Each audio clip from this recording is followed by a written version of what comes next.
C'est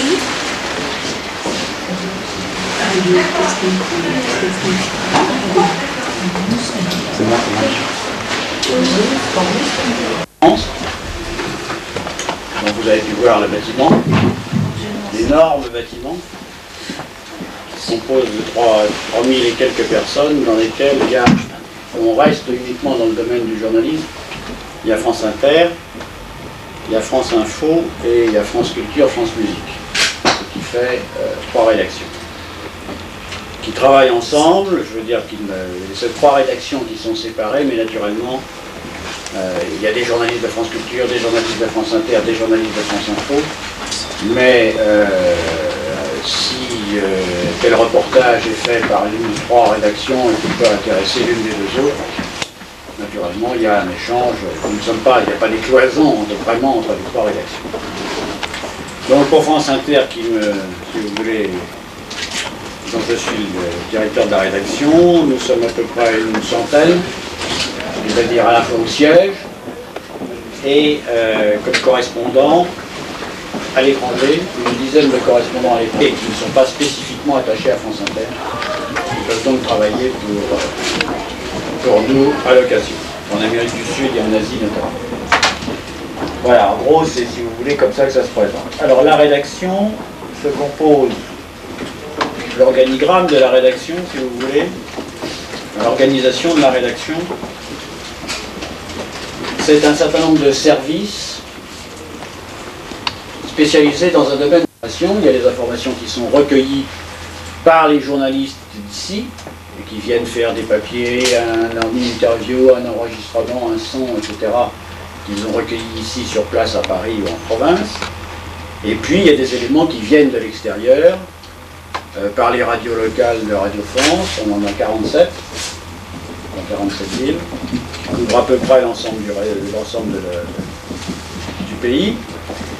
Et tout ça arrive dans un endroit où il y a un responsable qui est chargé de commander des sujets et de les retenir. Le décalage horaire ne compte pas. Quand vous dormez, les Américains travaillent, les Japonais aussi.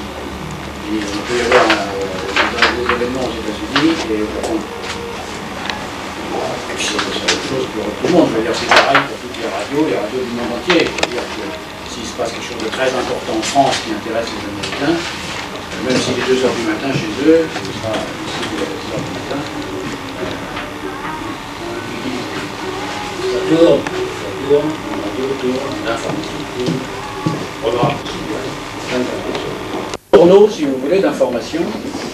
Il y a ce que nous appelons des flashs, qui, comme leur nom l'indique, sont des bulletins très courts, qui ont lieu de toute façon toutes les heures.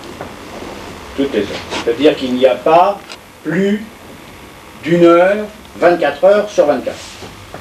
C'est-à-dire que France Info, qui est une rédaction à part, qui est une rédaction de Radio France, mais à part, qui a une rédaction à elle, fait de l'information toute la journée, de minuit à minuit, avec des bulletins aux heures et au milieu, continue, et qui se renouvellent. Vous donnez le même bulletin à l'ouvrier agricole qui revient de son champ et au PDG qui sort de son entreprise. C'est le même bulletin qu'il écoute. Exactement le même, parce qu'on ne peut pas faire un bulletin pour les agriculteurs, un bulletin pour les PDG, un bulletin pour les sportifs, etc. Même s'il y a quelques chroniques ou autres qui font qu'elles sont plus spécialement, qui sont spécialisées. Mais elles sont en dehors des journaux. On a un journal des sports le matin, on a une chronique économique le matin, c'est beaucoup de choses. Et à ce moment-là, c'est plus seulement le bulletin météo, c'est une information que l'on développe en soi. Je veux dire, lundi, le surlendemain de cette vidéo, moi j'ai fait un journal de 13 heures, on a consacré un quart d'heure à leur sujet, sur une demi-heure. Voilà, en gros c'est ça.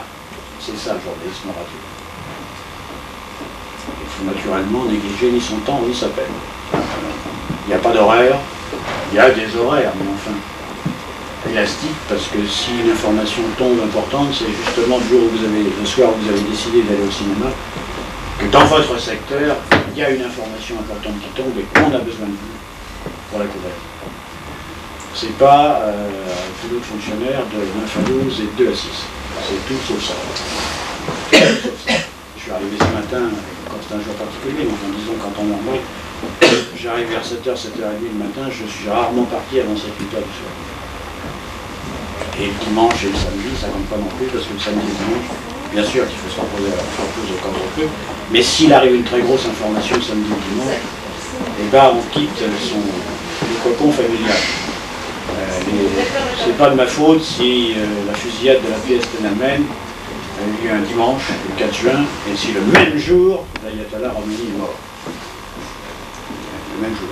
Des événements considérables en 89, dont ces deux-là, plusieurs, mais dont ces deux-là. Et c'était le même jour, donc on a bouleversé tout. Dans ce cas-là, le journal du dimanche de 13h.